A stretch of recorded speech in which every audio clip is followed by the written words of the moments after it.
¿Qué duele realmente cuando te dicen que no puedes tener un hijo? El hijo o la pérdida de la posibilidad? Hoy vamos a hablar de infertilidad, no desde la esperanza forzada, sino desde lo que esto mueve en la identidad, en la pareja y en el silencio. Así que si este tema te toca desde cualquier lugar, quédate con nosotras.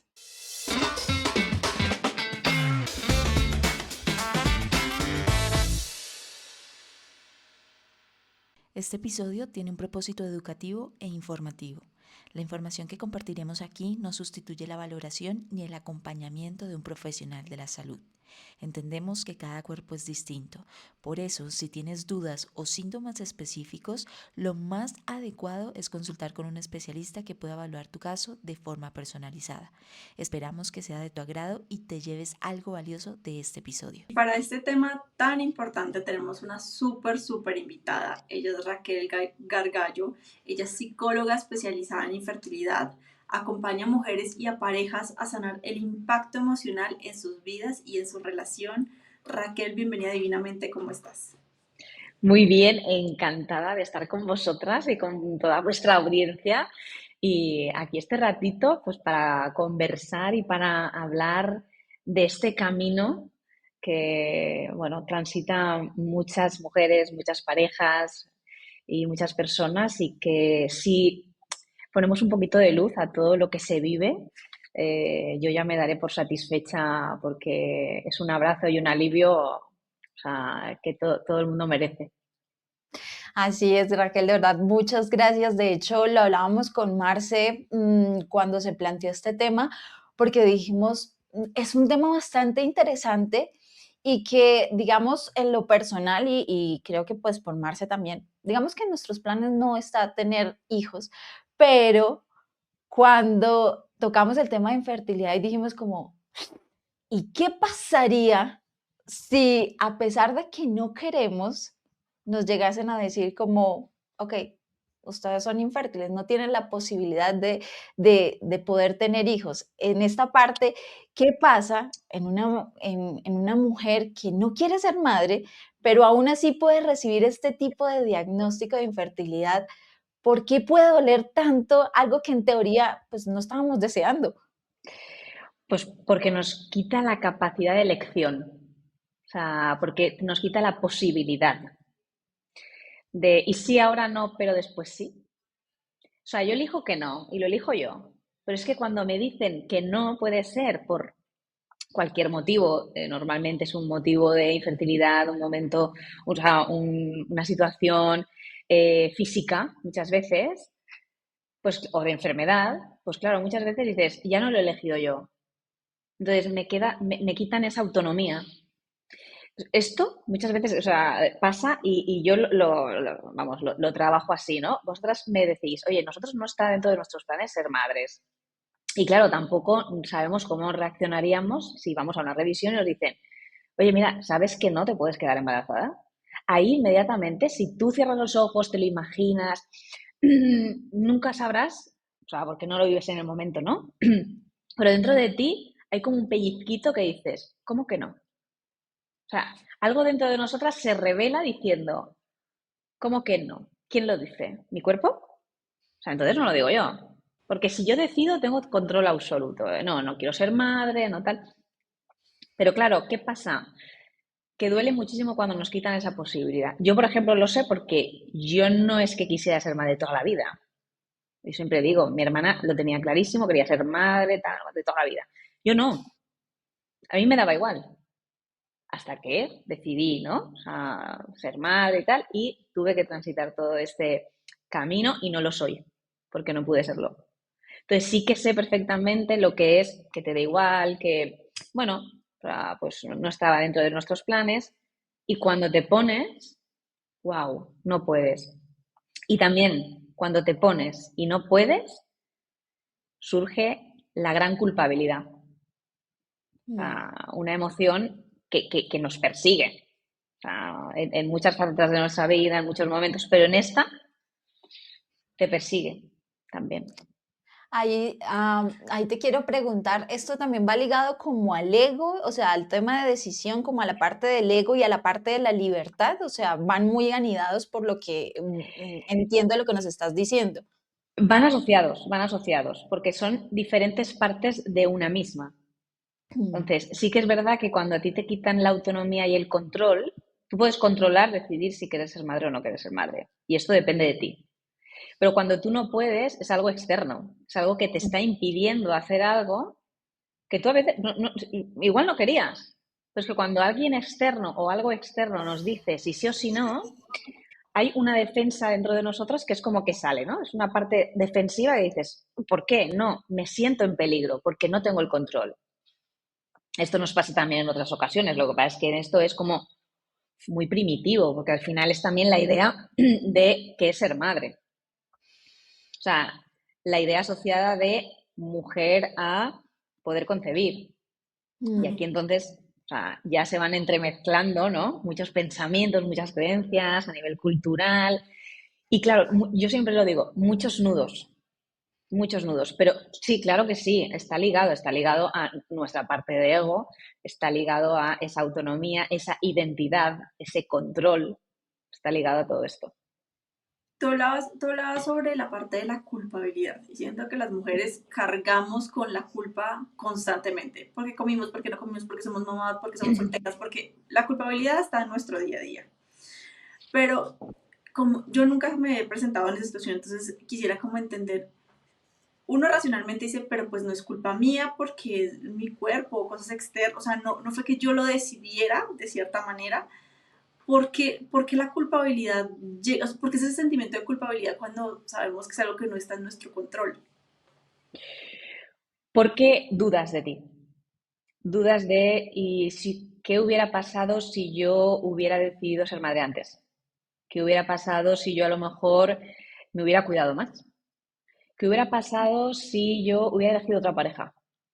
¿Qué hubiera pasado si...? Entonces te empiezas a cuestionar muchísimas cosas. Y muchas que ni siquiera entran dentro de tu mente. O sea, yo te lo digo por, o sea, por pura experiencia. O Incluso sea, ahora que mencionas eso, ¿y qué hubiera pasado si no me hubiera protegido tantos años con anticonceptivos? Porque a veces eso también puede ser producto. total, total, total, total. No, no. O sea, tú te sientes culpable absolutamente de todo. O sea, de a lo mejor tener, pues eso, métodos anticonceptivos que hubiera pasado si yo no los hubiera tomado, ¿no? O Mm. sea, ¿ha sido esto siempre así? Porque claro, en ningún momento he necesitado saber si yo era fértil o no, hasta que no me pongo a ello. O sea, entonces, si yo lo hubiera sabido antes, esto alguien me lo podría haber dicho, alguien me podría haber informado, porque aquí hay un tema. O sea, nos informan de todo lo que necesitaríamos saber para tener la información y decidir. Pero claro, nosotros podemos decidir, pero no decidimos, o sea, con toda la información. Nosotros decidimos si queremos o no queremos ser madres, pero no sabemos si podemos o no podemos, con la primera pregunta que me hacíais, ¿no? Entonces, muchas veces cuando no podemos, entonces es como cuando nace, ¿no? Esa necesidad de, pues ahora quiero. Y esto pasa mucho, ¿eh? Cuando una persona le da igual, vamos a ver, vamos a intentarlo, y cuando empieza que no puede, que no puede, que no puede, que no puede, entonces se obsesiona como diciendo, no, es que ahora quiero más que antes, es que ahora quiero mucho, ¿no? Y entonces, o sea, esas sensaciones diferentes van tirando de ti y se apoderan de ti. Entonces, la culpa surge por todos los rincones que te puedas imaginar. O sea, por todos, ¿eh? O sea, por si has tomado, como decíamos, anticonceptivos, si no, si te has cuidado, si no te has cuidado, si has hecho deporte, todo, todo, todo. O sea, todo. Llevamos también la responsabilidad. ¿Por qué? Porque depende de nuestro cuerpo. Depende de nuestro cuerpo. O sea, a nivel hormonal, a nivel de tratamientos, a nivel de pruebas.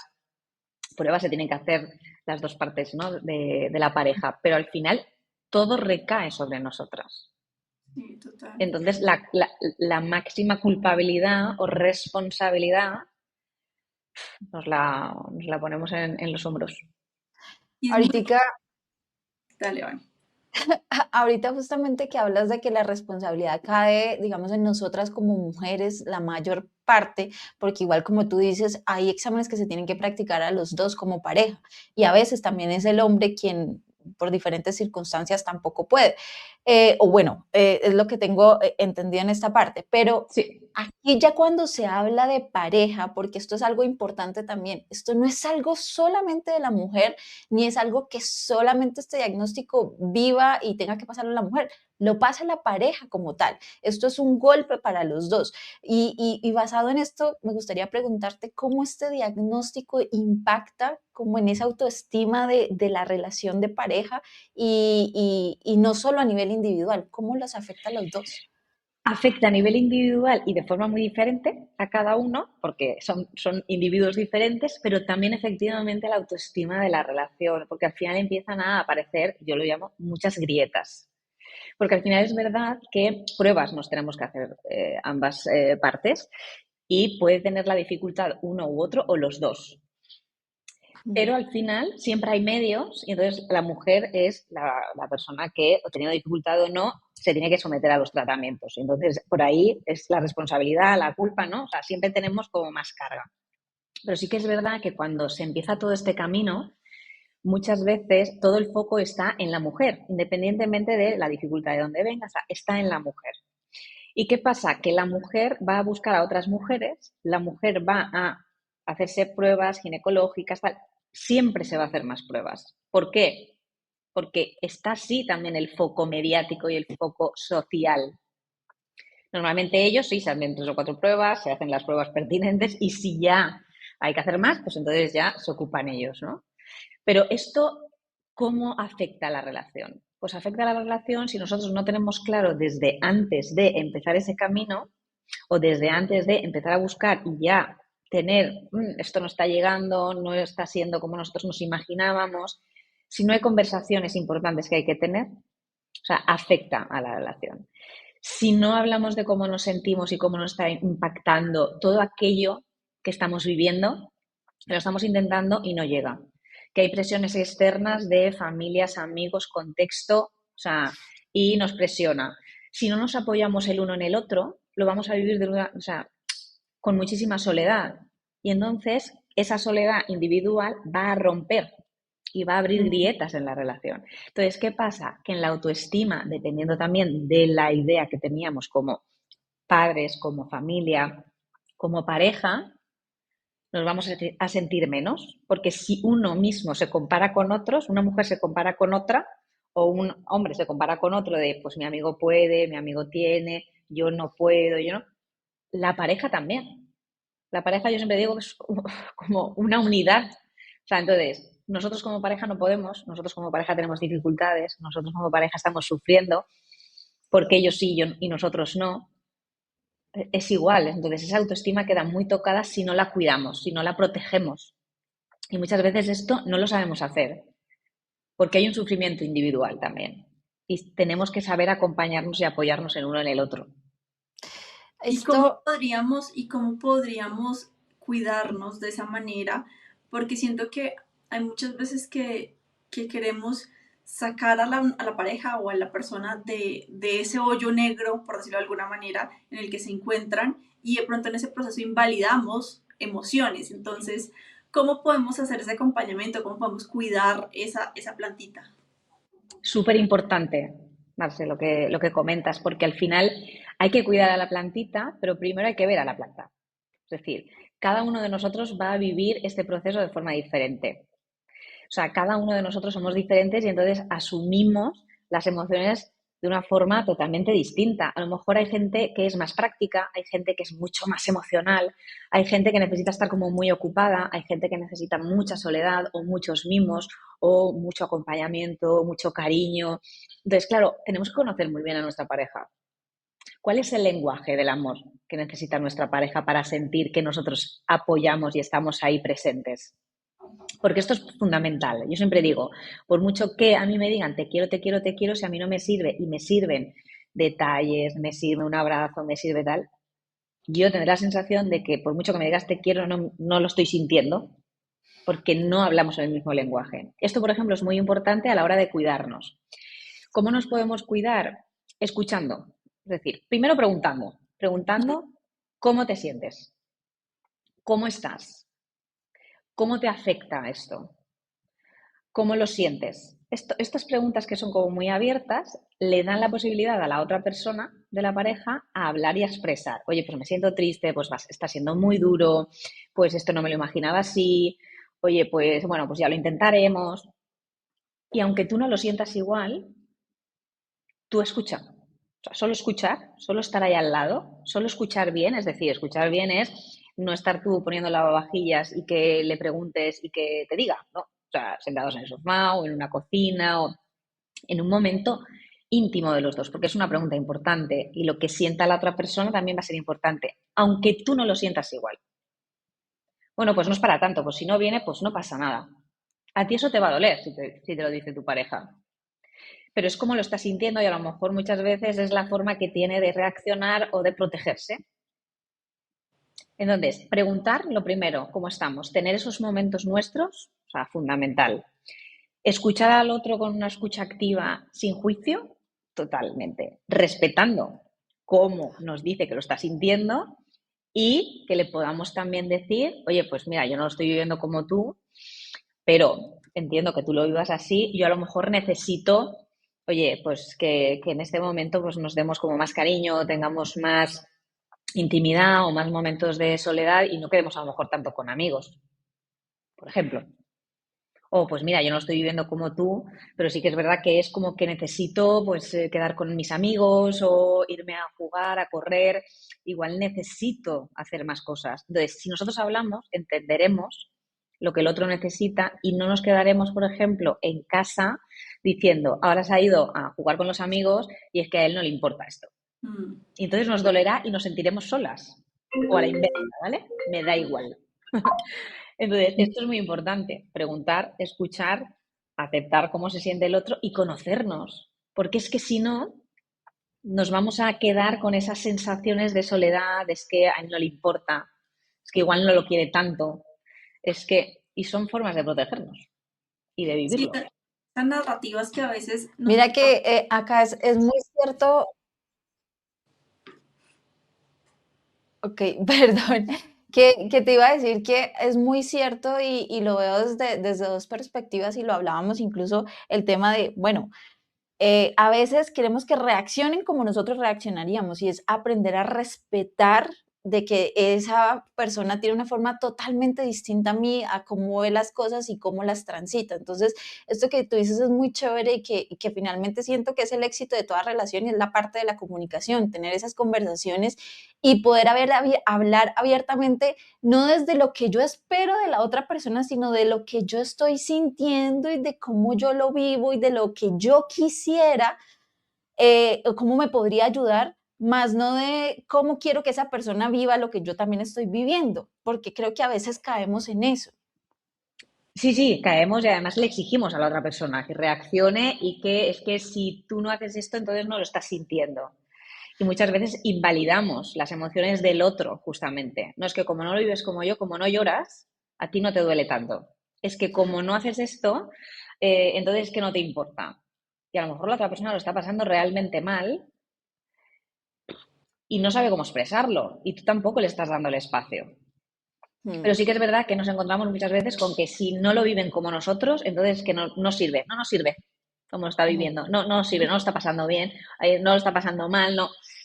Entonces, esto es muy injusto, porque muchas veces nosotras sí que tenemos como más capacidad a lo mejor para expresar o para buscar ayuda, y yo me he encontrado muchas veces que en parejas heterosexuales los hombres se encuentran muy solos, no lo hablan, necesitan hablarlo y no saben con quién. Y ni siquiera lo pueden hablar con su pareja, y esto es lo más fuerte. mm. Sí, sí, O- sí. y de hecho no lo hablan porque incluso a veces quieren como ser el soporte de la otra persona y se comen todo lo que están sintiendo, cómo lo están viviendo para no afectar a la otra persona y ser su apoyo, pero eso también igual está afectando la relación y le está afectando también a esa persona como individuo. Sí, sí, sí, totalmente. Date cuenta que ellos muchas veces piensan, como ella lleva toda la carga, ¿no? Como ella se tiene que hacer los tratamientos, tal, yo tengo que ser el fuerte. Entonces yo Mm, voy a hacer como que soy el soporte. Entonces yo no puedo decirle que estoy mal, porque ella está peor. Claro que sí que puedes, porque si tú dices yo no puedo estar mal y no se lo voy a decir, ella a lo mejor piensa que tú no lo estás viviendo, como ella considera que, o sea, lo deberías vivir. Y entonces, claro, ahí ya hay malentendidos, pero hay distancia. hay silencio. Yo no te digo cómo me siento por si acaso, tú no, para protegerte a ti, pero no te estoy protegiendo, te estoy alejando porque tú ves que, claro, como yo no tengo emociones y no muestro nada, entonces tú crees que... Y entonces ahí empieza un lío que con las emociones que ya se viven en este camino, nos falta, o sea, estos males entendidos. Horrible, no, o sea, de hecho hace mucho daño. Aquí tengo un diagnóstico de infertilidad. Yo creo que se vive como un duelo, ¿sí? Pero ¿cómo es ese proceso de duelo? Porque pues cuando es un duelo por muerte, uno sabe como los pasos de aceptación, de negación. Este proceso, ¿cómo se maneja? ¿Se maneja de la misma manera? A ver, aquí lo que ocurre es que esto es fuerte, pero hay muchos duelos que hacer. No es solo uno. Es decir, o sea, muere un familiar, es un duelo y tú tienes muy claro que es una persona y ha habido un ritual. Ha habido un ritual porque normalmente hay una despedida, hay un simbolismo. Aquí no hay rituales, no hay simbolismos y hay un duelo detrás de otro. Porque en el momento en que tú empiezas a intentar ser madre, cada vez que tú tienes la menstruación y no has conseguido quedarte embarazada, es un duelo. Cuando tú empiezas a ver que no puedes quedarte embarazada y que hay algo como que no está encajando, hay un duelo de identidad. Hay un duelo de identidad porque al final hay algo que tú esperabas que funcionara de una determinada manera y no está funcionando. O una visión como la mujer que tendrías que ser al ser fértil y tal y que no estás, o sea, pudiendo desarrollar. Y hay muchos duelos. Hay duelos también que hay que hacer de la pareja a lo mejor que queríamos ser y tener hijos jóvenes y a lo mejor no estamos consiguiéndolo. Entonces, hay muchos duelos que se tienen que hacer. ¿Qué pasa? ¿Cómo se hacen? Pues bueno, nosotros lo que trabajamos y lo trabajamos en terapia es hacer pequeños rituales porque esto nos ayuda. ¿Nos ayuda a qué? A concretar, a verbalizar, porque también ocurre que todos estos pequeños duelos que se convierten en grandes duelos, porque al final sostenidos en el tiempo es como una bola de nieve que cada vez es más grande, se tienen que verbalizar y muchas veces no se verbaliza. O sea, ¿cuánta gente no sabemos y dice, no, es que he estado años intentándolo? ¿Tú sabes cuántos duelos hay en esos años, en meses? De cada mes que te viene el ciclo y no has conseguido nada, o cada tratamiento que has hecho y que no lo has conseguido, son muchos duelos. O sea, todas las esperanzas que tú tenías puestas en X, en lo que sea, en cómo decirlo a la familia, en cómo se lo voy a decir a él, esto duele muchísimo. Y no lo puedes verbalizar casi con nadie, porque esto es otra cosa. Tú lo puedes verbalizar una vez, dos veces, pero 24, la gente ya no te va a escuchar, ya no va a entender, y tú tampoco lo vas a querer compartir. Entonces, estos duelos que no se ritualizan, muchas veces se tienen que ritualizar con pequeños gestos. Con pequeños gestos, pues por ejemplo, pues si es cada vez que viene un ciclo, pues tener como una frase, un mantra o un simbolismo entre nosotros, una forma de, bueno, o sea, de despedirse. O sea, y así con cada duelo. Sí que es verdad que el gran duelo de la no maternidad, o sea, de ser infértil y no poder ser mamá al final, porque hay veces que hay gente que lo consigue y otra gente que no lo consigue, ¿realmente acaba alguna vez? Pues no sé si os puedo contestar a esa pregunta, porque es que no tiene un fin.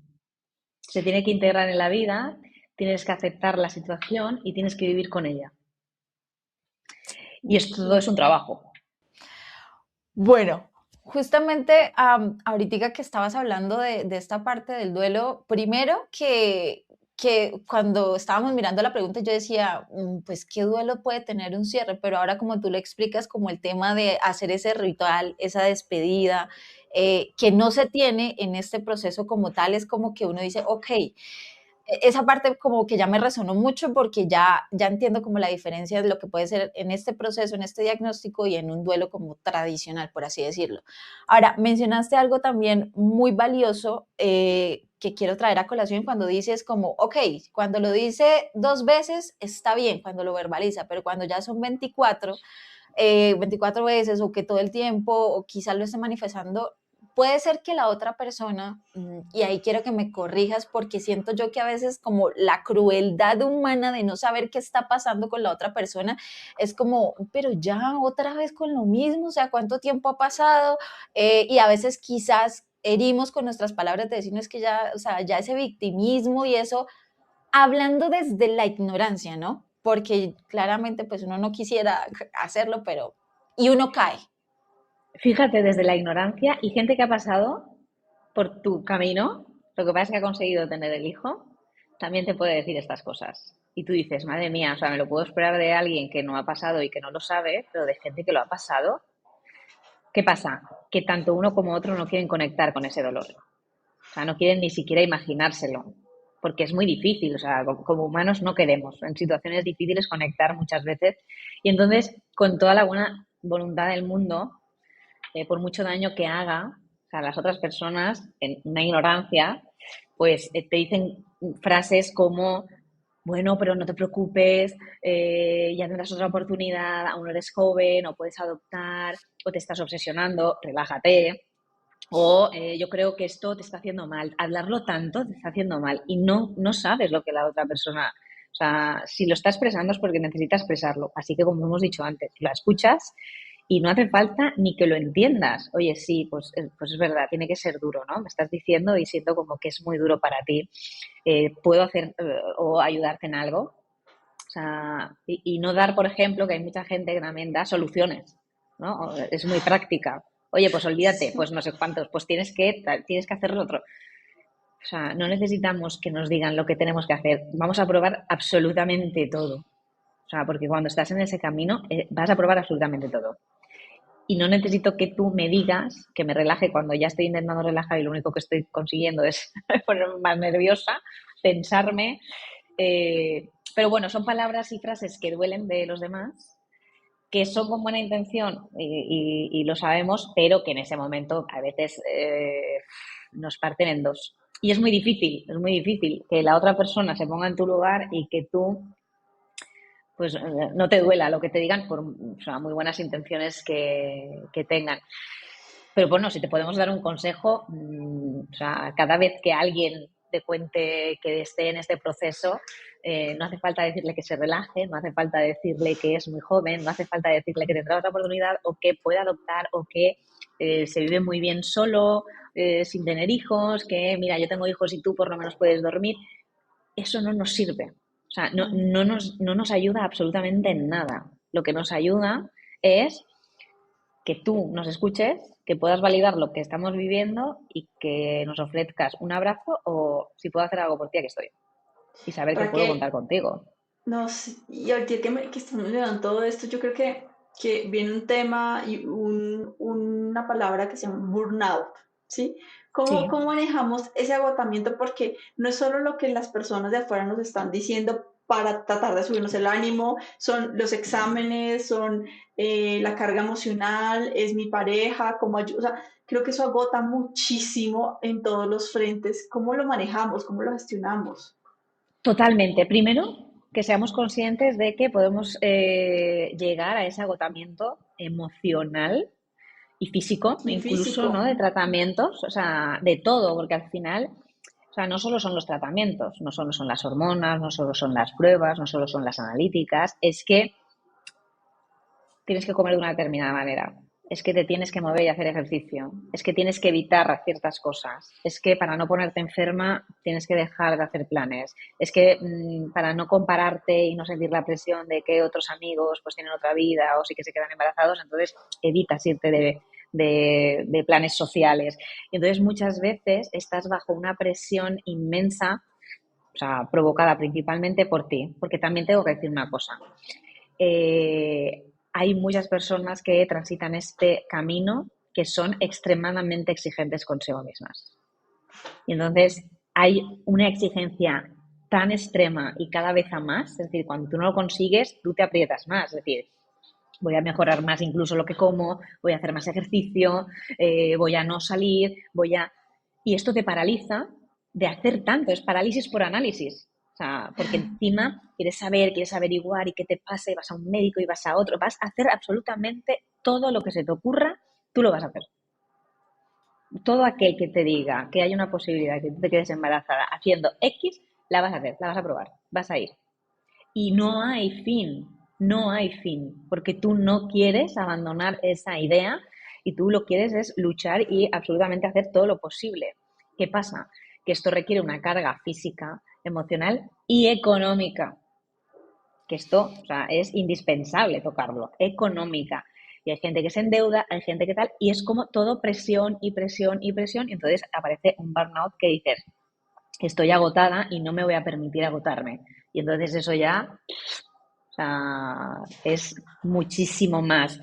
Entonces, tenemos que tener muy en cuenta y ser muy conscientes de que esto puede pasar, de que si no dormimos bien, si hay mucha irritabilidad, si hay muchas discusiones con nuestra pareja, si estamos cansadas nada más levantarnos, si parece que todo lo veamos negro, pues cuidado porque son muchas señales de que evidentemente estamos irritadas y estamos en un límite que no ayuda absolutamente nada a nuestro cuerpo para estar preparado para si necesitamos quedarnos embarazadas, que nos quedemos, porque todo está ligado. Todo, es que va conectando una con la otra, pieza tras pieza. Es como un rompecabezas. Sí. Y acá llega una nueva pieza en este rompecabezas y es que me surge la inquietud de cómo puede afectar la infertilidad a la sexualidad emocional más allá del deseo físico. Uf, pues bueno, te rompe los esquemas, ¿eh? Te rompe los esquemas, porque al final tú date cuenta que empiezas con una ilusión. Entonces empiezas con la ilusión de que a todos nos han contado que nosotros teníamos que tener cuidado porque si tú tienes cualquier tipo de relación te puedes quedar embarazada. Y eso ya era, uy, cuidado, peligro. O sea, no, o sea, tenemos que tener cuidado, ¿no? Entonces, bueno, o sea, primero siempre hemos tenido cuidado, pero ahora queremos. Entonces, ahora tenemos la libertad para poder, ¿no?, hacer, disfrutar. Pero hay un objetivo y el objetivo es quedarte embarazada. Entonces, tú vas a empezar a hacerlo con ese objetivo. El primer mes no llega, el segundo tampoco, el tercero tampoco. Entonces vas a ir viendo cuáles son tus días fértiles, cuándo ovulas, cuándo no ovulas, te vas a poner el termómetro, las tiras, hay tantas cosas que podemos hacer para analizarte y tú vas a hacerlo cada vez más, porque dices, por si acaso falla la tira, por si acaso falla la temperatura, por si acaso tal, entonces ya empiezas a programar, a programar. Y entonces desaparece el deseo, porque hay que hacerlo sí o sí, porque toca, porque estoy en este día, porque es cuando tengo, porque cuando, o sea, yo estoy en el tratamiento, pues lo que sé. Entonces, claro, empieza una presión, o sea, y una cuadrícula que esto en el deseo no aparece, hay veces que a ti no te apetece, hay veces que en el otro no apetece, hay veces que uno persigue al otro, ¿no? Y que le obliga de alguna manera a decir, no, es que toca, porque estamos aquí, porque nos cuando. Y entonces eso ya desaparece y esto tú date cuenta que es como un moratón. Porque claro, tú estás intentando algo que no aparece. Y entonces hay como un moratón. Y cada vez que intentamos, tú estás tocando ese moratón. Duele. ¿Y qué pasa? Que asociamos todo tipo de relación sexual, sobre todo cuando hay penetración, que estamos buscando pues quedarnos embarazados. Claro, tú lo asocias a no se está pudiendo hacer. Quizá soy yo, quizá eres tú, hay algo mal en nosotros, estamos haciendo algo. Entonces, hay una presión y una asociación que esto cada vez se queda grabado en nuestra mente. Y cuando se queda grabado en nuestra mente hay una sensación y esa sensación también se traslada al cuerpo. Entonces, puede incluso crear un rechazo. ¿Qué pasa? Que esto es algo físico que se vive durante el proceso. Y ya sea que tengas el hijo o que no, esto se queda grabado y muchas veces hay muchos problemas en nuestra intimidad cuando acabamos el proceso que no tenemos ganas de tener, o sea, estas relaciones. ¿Por qué? Porque a nivel emocional, el nivel emocional de las relaciones sexuales tiene un moratón ahí que cada vez que lo vayamos a hacer hay un recordatorio de todo lo Un que nos ha dolor. costado, Sí, del claro. dolor, de las pérdidas, de lo que pudo ser y no fue. Entonces esto hay que tenerlo muy en cuenta y se tiene muy poquito en cuenta. Y se tiene muy poco en cuenta porque yo trabajo con muchas parejas que han tenido hijos después de años de infertilidad, después de tratamientos, y que hay muchos conflictos en la pareja por no tratar bien muchas grietas que van surgiendo. Pero claro, después vienen los hijos y ya apoteosis, ¿no? Lleven el hijo, tal, no, no. Y es como un parche enorme a todo lo que hemos vivido. Pero después eso sale. Y en la Sí. intimidad también. Entonces, esto es muy importante que lo pongamos encima de la mesa para que lo sepan y si les pasa, cuando pase, cuando lo reconozcan, que sepan que, o sea, es debido a todo el proceso que han vivido y que se puede mejorar, que no se queden con ese moratón, se puede mejorar el moratón. Raquel, yo acá tengo una pregunta y es, eh, ¿qué pasa cuando uno de los dos ya está cansado y dice, ya quiero parar? Y si es diferente cuando es el hombre el que dice, ya no más, o es la mujer la que dice, ya no más, si hay alguna diferencia o no. A ver, bueno, hay diferencias y no hay diferencias, porque esto, como hemos dicho antes, es una cosa de dos, una cosa de pareja, y entonces tenemos que ir unidos. Mm, O sea, tenemos que ir al mismo ritmo. Y esto es muy difícil ya, o sea, de por sí. Aunque tengamos pareja, es muy difícil que llevemos el mismo ritmo. Uno siempre va por delante, otro va por detrás, en diferentes etapas de nuestra vida. Y en esto también. O sea, no es porque uno tenga más ganas que otro, no. Es porque lo vivimos de forma diferente y porque son vivencias totalmente distintas. O sea, aunque el objetivo sea el mismo. Entonces, ¿qué pasa? Que es lícito que uno esté cansado, que uno esté agotado mm. y que uno diga, me lo quiero pensar, no sé si quiero hacer una pausa, no sé si esto merece la pena, no sé si quiero seguir. Entonces, antes de que llegue este momento, hay preguntas que nosotros nos tenemos que hacer antes de que llegue este momento. Entonces, una de las preguntas que como pareja nos tenemos que hacer es, ¿tenemos un límite? ¿Hasta cuánto podremos aguantar a nivel económico, a nivel de tiempo, a nivel emocional? ¿Cuánto creemos que podemos aguantar? Porque si no, esto no, normalmente no lo hacemos y vamos tirando millas o nos vamos endeudando a nivel emocional o a nivel económico. Y cuando llega un momento que yo ya no puedo más, claro, ¿cómo te voy a decir yo que ya no puedo más? Pues enfadándome, gritándome, entrando en una depresión, o sea, con algo muy fuerte. Entonces, esto puede ocurrir y puede ocurrir tanto a uno como a otro, porque muchas veces los hombres, las parejas heterosexuales, ven que está sufriendo tanto ella que dice, yo a mí no me vale la pena verte sufrir. Entonces, yo por mí pararía. ¿Qué pasa? Que ella a lo mejor no quiere parar por nada del mundo. Entonces, aquí tenemos un conflicto. Y aquí verdaderamente es donde entra un punto de inflexión en la pareja. Porque si esto no se trabaja, y muchas veces es en terapia de pareja, aquí es donde surge la ruptura de la pareja. Porque tú quieres y yo no. Es que Y es un es punto de inflexión fuerte. La diferencia no es que ellas se agoten más o ellos se agoten menos, ¿eh? O sea, simplemente sí que es verdad que hay una diferencia por cómo lo vivimos cada uno, o sea, pero puede surgir en cualquiera de los dos. Y es un punto de inflexión porque, claro, o sea, si uno quiere y otro no, ahí ahí se cuando hace. tú dices que surge la ruptura, creo yo, o es mi percepción, que si en este caso el hombre es el que toma la decisión, al hombre lo juzgarían más duro.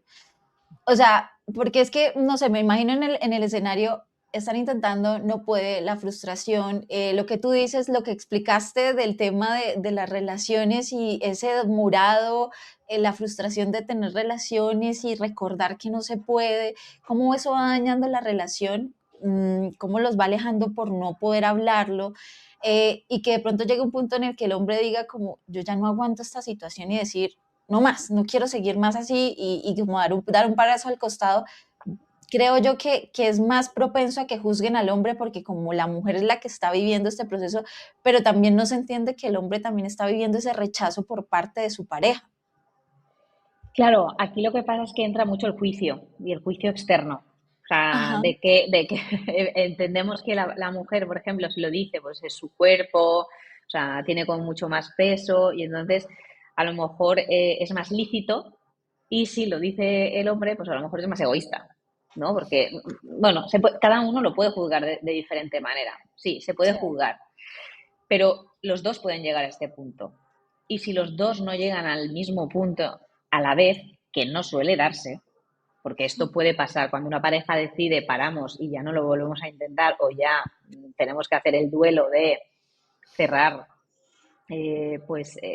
lo que nosotros queríamos que no va a ser, nuestro deseo que no va a ser, por lo que sea, o sea, porque no tenemos más dinero, porque ha surgido una enfermedad y no puedo tener, porque ya estoy harta y no puedo soportar un año más o un tratamiento más, por lo que sea, que todo es lícito y da igual que sea 10 años de tratamiento o uno, da igual, uno o 7, da igual, es igual de lícito, o sea, tú puedes decidir parar en cualquier momento. Y esto alivia mucho a muchas mujeres cuando lo oyen, porque creen que no pueden parar. Cuando han empezado creen que tienen que llegar al final. Y aquí no hay final, Ay, no hay final. El final no es tener un hijo o no. El final es que tú estés bien y que tu relación esté bien, porque esto es un proyecto común. Si este objetivo de proyecto común se carga el proyecto, no tiene sentido. yo aquí tengo, me acaba de surgir una pregunta, porque aquí estamos hablando de, pues de relaciones convencionales, heterosexuales, hombre-mujer en pareja, pero también he escuchado historias de mujeres que lo quieren estar solas, que ¿Mm? por X o Y motivo no tienen a la pareja y no, bueno, entonces voy a hacerlo yo sola, inseminación in vitro, muchas opciones que hay. Esas mujeres que están solas en este proceso, o sea, me parece muy rudo, me parece como detectan cuándo parar, cuándo no parar, porque por ejemplo aquí hablamos, no, de pronto el hombre o la mujer habla y dice, mira, me estoy cansado, esto es que hay cierto apoyo, pero cuando tú estás sola viviendo toda esta montaña rusa de emociones, ¿cómo le podría llevar a esas mujeres que de pronto están pasando el proceso solas? Pues mira, Marce, te tengo que decir que es mucho más probable que sea más, entre comillas, fácil Mm, tomar la decisión y vivir este proceso una sola que en pareja. Imagínate, esto mm, sorprende. Pero sí, sí. además hay estudios, ¿eh? Hay estudios que madres solteras o madres homosexuales, ¿no? Con otras madres Ujú. tienen muchísimo más apoyo que en parejas heterosexuales. Y tú dirás, ¿por qué? O sea, ¿cómo puede ser? Si al final yo estaba pensando que está más sola, ¿no? O sea, porque Sí. claro, si estás con tu pareja, pues tienes como para debatir, para decidir si sí, si no. Las personas que deciden, normalmente, estamos generalizando, pero las personas que deciden, o las mujeres que deciden ser madres solteras, tienen muy claro lo que quieren, o sea, todas las decisiones dependen de ellas y no necesitan a otra persona para decir si está cansada, si no, ella sabe si está cansada, ella sabe cuál es su límite, ella sabe o decide qué es lo que quiere y lo que no quiere hacer y no lo tiene que estar, ¿no? Debatiendo. Pues contrastando con otra persona, ¿no? Entonces está ella consigo misma. Para tomar esta decisión, ella sabe perfectamente la situación a la que se enfrenta, tiene sus recursos, se busca sus recursos y normalmente tiene un apoyo bastante fuerte de su alrededor. Y si no, ella es súper consciente de qué ha decidido y cómo lo va a llevar. Entonces, claro, esto te da ese control, esa autoridad que depende de ti y que a veces pensamos, madre mía, pues no tener ese apoyo, ¿no? De la otra persona, de tal, tiene también mucho más poder. De Entonces, pronto te quita como el eh, peso de la otra persona también. claro, a ver, o sea, todo tiene su parte positiva. Es decir, si tienes una persona, pues compartes, tal. Pero ¿cuántas personas en pareja no se sienten bien acompañadas? ¿No? Se sienten Mm. solas, sienten este proceso solo, sola y encima están esperando que la otra persona reaccione de una determinada manera y no reacciona. Y esto es como esa parte negativa que se suma a la negativa que tienes tú. Un lío. Las personas que son madres solteras no tienen esta parte, tienen otras. Pero es que, claro, la persona de madre soltera que ha decidido ser madre soltera tiene una conciencia para tomar esa decisión Muy importante, muy importante. Que a lo largo del camino, o sea, ella puede efectivamente vivir y tener muchas emociones, por supuesto, que puede pensar que ojalá pudiera tener a una persona, un compañero y demás, por supuesto. Hay muchas mujeres que dicen, no, no, a mí me hubiera gustado tenerlo con una pareja, pero como no he encontrado a la pareja, yo sé que quiero ser madre. Igual que hay gente que dice, yo quiero ser madre, pero quiero ser con una pareja. Si no, sola no lo soy. Entonces tú ahí ya estás decidiendo muchas cosas, ya eres muy consciente de muchas cosas. Entonces, claro, la perspectiva es distinta, pero no lo vemos, ¿eh? Muchas veces no somos conscientes. No, Sí, no. total. Y en esta parte de como humanos, hablando también ya terma como humanos, están unas necesidades básicas y una de las necesidades básicas que tenemos como humanos es el tema de pertenencia. En este caso, Mm. pertenencia a una familia, a un grupo de amigos, a un entorno social. En esta parte, ¿cómo se vive durante el sufrimiento de la infertilidad? Pues mira, se vive muy, muy, muy mal porque, claro, al final cada vez que tú no lo estás consiguiendo o no lo consigues y decides no, o sea, no seguir, hay un sentimiento y una sensación de todo lo que no vas a ser. Y esto o sea, es como una cascada de cosas, ¿no? O sea, claro, yo no voy a ser madre, por lo tanto no voy a ser abuela. O sea, yo no le voy a dar nietos a mis padres, ni sobrinos a mis hermanos. Yo no voy a tener ese grupito de madres. Yo no voy a ningún colegio. Yo no voy a tener la oportunidad de... Es una cascada de millones de aspectos que tú además estás viendo y te fijas, ¿vale? En todo aquello que tú no vas a tener. Entonces, en todo aquello en lo que tú no vas a pertenecer. Lo que más duele, por ejemplo, es que tú estés intentando quedarte embarazada y que tus amigas también y que tus amigas se queden y tú no. Tú ya no perteneces a esa mujer embarazada. No te vas a quedar embarazada, nunca vas a tener esas sensaciones, nunca vas a tener esas vivencias. Y ellas están hablando de esas vivencias y tú te quedas apartada. Porque lo estás intentando o porque no quieres ser, al final hay una diferencia. O sea, tú no te sientes, o sea, involucrada. Entonces, tú no perteneces a ese grupo. Y si quieres pertenecer, esto es muy duro, porque tú sí que quieres, pero no lo vas a hacer porque no eres madre. Entonces, claro, la pertenencia, estamos hablando como de madre o de padre o de padres, ¿vale? En pareja, pero esto se puede ampliar a muchísimos aspectos, porque al final hay muchas cosas que tú vas a hacer y que te van a ir recordando continuamente que tú no perteneces a ese grupo. Dios, ¿y cómo debe doler? O sea, ¿qué Claro, sentimientos también empiezan a emanar allí? Porque de alguna u otra forma va a aparecer la envidia. O sea, sí, no, por supuesto, la envidia, por supuestísimo, la envidia, la rabia, los celos, Frustración. la frustración, sí, sí, sí, todas estas emociones que parecen que no son nada apropiadas, ¿no? Porque además, o sea, tú quieres ser madre y tienes que ser una madre dulce, una madre con mucho cariño, mucho amor, pero claro, o sea, estas emociones que surgen no son para nada agradables ni bien vistas, porque que tú estés celosa, que tú estés envidiosa, que tú estés Mm, rabiosa, sí. y son súper naturales, las vas a vivir, las vas a sentir, o sea, las puedes decir, o sea, las puedes expresar, o sea, libremente. O sea, ¿por qué? Porque te lo mereces, porque es lo que tú estás sintiendo. Y es, o sea, lícito que tú lo sientas. ¿Cómo no lo vas a sentir cuando una persona sí y tú no? Claro que lo mejor es que no te compararías, sí, muy bien, vale, pero es que al final es lo que tú estás sintiendo. Y cuando una emoción se dice, se verbaliza, pierde intensidad porque tú ya la estás reconociendo y entonces tú la puedes trabajar, la puedes reconocer. Cuando no lo reconoces, cuando tú sientes celos pero no lo dices, cuando sientes rabia y no lo dices, cuando sientes esa frustración y no lo dices, se te queda aquí dentro Se reprime. y eso Sí. hace mucho daño. Pero claro, que nadie se entere que yo soy celosa, porque entonces tendrán ¿no? Mala imagen de mí, ¿no? Y entonces yo no quiero que tengan mala imagen, entonces yo me reprimo. Y Yo entonces esto se tengo, hace mayor. o sea, estamos hablando de todas estas emociones que son normales y que pueden aparecer y que es humano y que es normal, pero cuando yo ya puedo decir, ven, yo sí necesito ayuda más allá de aceptar mis emociones porque esto me está rebasando. O sea, ¿qué señales puede una mujer o pues un hombre si nos está escuchando que Mm. sienten que este tema ya se está volviendo una bola de nieve muy grande y que no están sabiendo cómo gestionarlo? Uno, la primera pregunta es, ¿cómo puedo saber que necesito ayuda? Y dos, ¿por dónde empiezo a buscar esa ayuda?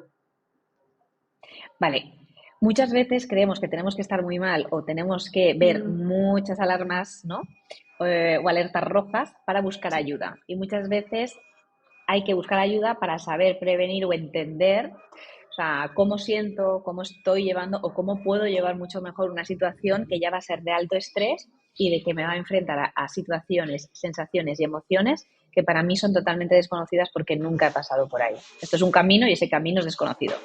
Entonces, ¿podemos buscar ayuda para saber y sobrellevarlo mejor? Sí, nos va a ayudar también a, independientemente de que podamos o no podamos quedarnos embarazadas, hagamos tratamientos o no, que nuestro sistema nervioso, nuestro cuerpo, nuestras emociones y nuestra relación esté mejor y entonces ayude en lo que, o sea, pase a que todo sea mucho más saludable, sí. Entonces, muchas veces no hay que buscar cuando ya esté el incendio. O sea, podemos buscarlo antes. Cuando ya hay síntomas de, oye, yo lo estoy llevando bien, yo creo que, o sea, oye, pues no necesito ayuda porque, bueno, pues me he trabajado, me conozco, o ahora mismo nadie piensa en buscar ayuda cuando está empezando a querer ser padre o madre porque hay una ilusión, un deseo, y no lo piensan, ¿eh? O sea, esto entonces Mm, es súper natural, ¿no? No pensarlo. Pero claro, ¿qué pasa si lo voy intentando y yo no me siento bien, me siento muy triste, o sea, todo me afecta, dejo de quedar con los amigos, me estoy volviendo muy estricta o estricto en todo, en no salir, en comer, en hacer deporte, estoy dejando de vivir mi vida por ese futuro, por esa esperanza, porque claro, es que, ¿y si? Pues no hago. Es que cuando llegue, pues entonces, cuando yo me esté viendo que estoy más en el futuro y en la esperanza que viviendo mi presente, porque mi presente está en pausa, que esto suele pasar, nosotros pausamos nuestra vida hasta que pase lo que tiene que pasar, que es quedarme embarazada. Entonces no estoy viviendo. Cuando tú no vives te amargas, estás triste, mm, estás cansada, porque claro, no te estás dando otras vitaminas, no te estás dando otros, ¿no? Otros impulsos positivos que son muy sanos, muy saludables, o sea, como los vínculos, como las relaciones, como la diversión. Hay gente que deja de divertirse, hay gente que tiene, o sea, que deja de hacer el amor por placer.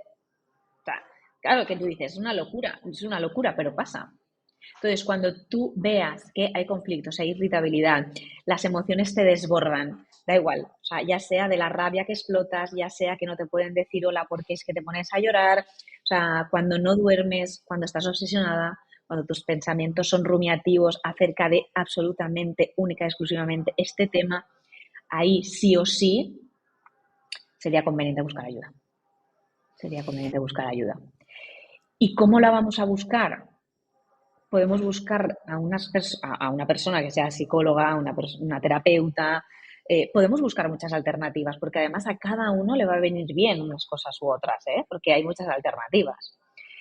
Pero sí que es verdad que si vamos a buscar a una persona, si esa persona tiene pues, alguna especialidad, algún tipo de conexión que haya pasado, que haya estudiado, que entienda perfectamente todo lo que se vive, al final la conexión, el vínculo, o sea, terapeuta y paciente, mm. va a ser diferente.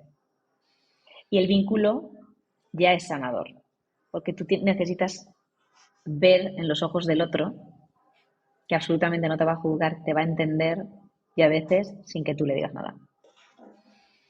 Esto está muy interesante y me llevo de varias cositas que me han llegado, pero ahorita que dices, es verdad, siempre vamos a lo correctivo, porque siempre tenemos que esperar a que pase algo para luego ahí sí buscar ayuda. Lo que tú dices es normal, o sea, eso pasa a todo el mundo. No, pues quiero tener hijos, voy a empezar simplemente y ya porque damos por hecho que va a pasar y que vamos a tener, pero no nos preparamos psicológicamente para los diferentes escenarios que pueda pasar, porque incluso que sí se dé el tema y que pueda quedar embarazada, eso también es otro cambio porque te va a cambiar la vida y demás y deberías tener ese acompañamiento. Entonces es que chévere poder hacer ese cuidado preventivo y que tengas ese acompañamiento y que no esperes hasta que las cosas se salgan de control. Es difícil, ¿eh? Yo sé que es difícil porque además cuando te pones ahí, lo único que quieres es alguien que te ayude a quedarte embarazada, no a que empiece a explorar emociones. O no, no. Tu Mm. objetivo está clarísimo y no te quieres desviar de ahí. Pero sí que es verdad que al final es necesario ver esto y sobre todo también en pareja, ¿eh? O sea, para que la pareja no llegue a distanciarse tanto que no se reconozca o lleguen a este punto de decir no sabía que tú ya estabas cansado y querías dejarlo y ahora me lo dices y esto es nuevo para mí.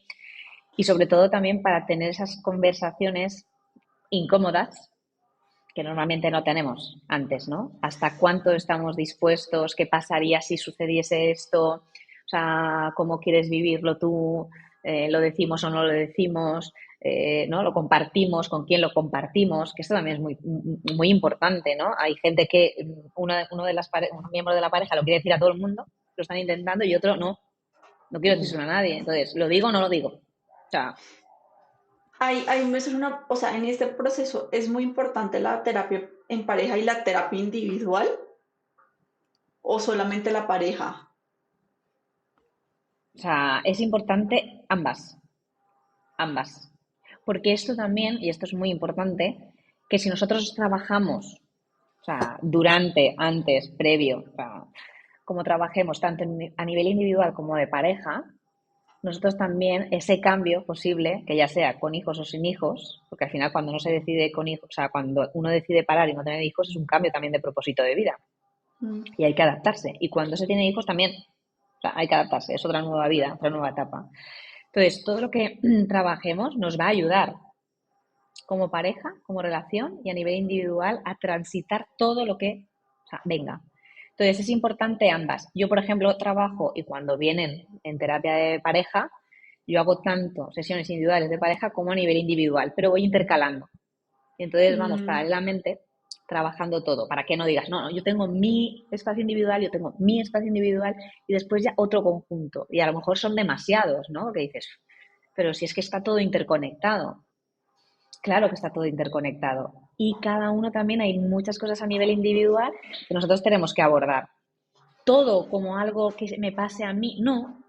Pero como hay ciertos flecos, pues entonces vamos a ir trabajándolo en paralelo y todo se nutre. Cuando yo mejoro, el otro mejora, entonces mejoramos los dos, entonces vemos qué hacer a nivel conjunto, qué puedo hacer yo por mí mismo, qué puedo hacer yo por mí misma y todo suma. No, está súper chévere toda esta información que nos estás compartiendo, Raquel. Ya se nos empieza a agotar el tiempo, pero no quiero que se nos vaya a escapar una sección que tenemos y que se llama Si estás en este punto. Aquí la idea es que podamos hablar de diferentes o plantear diferentes situaciones y que a partir de allí, pues tú le puedas dar como ese consejo a quien nos está escuchando. Para arrancar en esta parte es, ¿qué necesita escuchar una mujer que está en este punto hoy? Es decir, si esa mujer está intentando y no llega, ¿qué le podrías decir? Pues lo primero que le diría es que le abrazo, que estoy aquí, que yo también he estado en su lugar y que entiendo perfectamente, absolutamente todo lo que siente y piensa y vive. Que todo está bien, que todo es lícito y que ella misma se permita vivirlo, sentirlo y expresarlo de la manera que necesite. Y que si no encuentra el apoyo en su pareja, en su madre, en sus amigas, que la busque, porque no hay nada como sentirse acompañada en un camino tan solitario. Total, Ay, no. acompañada y comprendida. Sí, Mm. sí, ay, no. Raquel, qué episodio tan bonito. Empatizamos mucho con las mujeres, las parejas que estén pasando por este proceso. Y por último, una última preguntita de esta sección. ¿Qué, qué puede empezar a mirar distinto una persona o una pareja que esté viviendo por este proceso? Bueno, una persona que esté mirando, o sea, y que esté pasando por este proceso, lo que yo le diría es que no volcara toda su vida y su presente en este proceso, porque la vida va mucho más allá Entonces, no puede colapsar toda nuestra vida este proceso y muchas veces lo colapsa. Entonces, yo lo que les diría es que tuvieran ratitos para ellos mismos para no hablar del tema, que tuvieran momentos para divertirse, que tuvieran citas, como cuando eran novios, que se quisieran mucho, que se cuidaran mucho, sin ningún tipo de intención ni objetivo que están buscando, porque eso ya lo están haciendo y lo están haciendo bien. Pero que si todo este proyecto tiene que nacer de ese amor, que lo tienen que cuidar y se tienen que divertir y tienen que sonreír y tienen que vivir esa felicidad que ya brinda la vida. Entonces, que no lo olviden. Qué Qué maravilloso lindo. poder conocer de este tema desde este ángulo, desde esta posición, poder conocer un poco más qué puede llegar a sentir, aunque uno no lo vive, pero ya conocerlo, así como nos lo has mostrado de forma tan abierta, eh, pues es muy bonito porque le permite a uno saber en el momento en que se enfrente a una situación de estas, ya sea personal o ya sea de un conocido, saber qué posición tomar o de pronto saber las palabras, saber que no tenemos que hacer el papel de salvadores ni querer solucionar todo, sino simplemente decir, aquí estoy, ¿qué necesitas? ¿Cómo puedo ayudarte? Simplemente con esas tres preguntas haces más que decir, no te preocupes, hay otras opciones, hay... No, siempre que podamos guardar silencio y poder tratar de comprender eso que está sintiendo la otra persona. Es súper bonito tratar de colocarse en el papel de las otras personas y sé que muchos de los que nos puedan estar escuchando dirán, queremos saber más de Raquel, ¿dónde podemos encontrarla? Nos encantó cómo habló del tema. Raquel, ¿dónde te pueden encontrar y cómo tú puedes ayudarlos a quien pueda buscar de ti?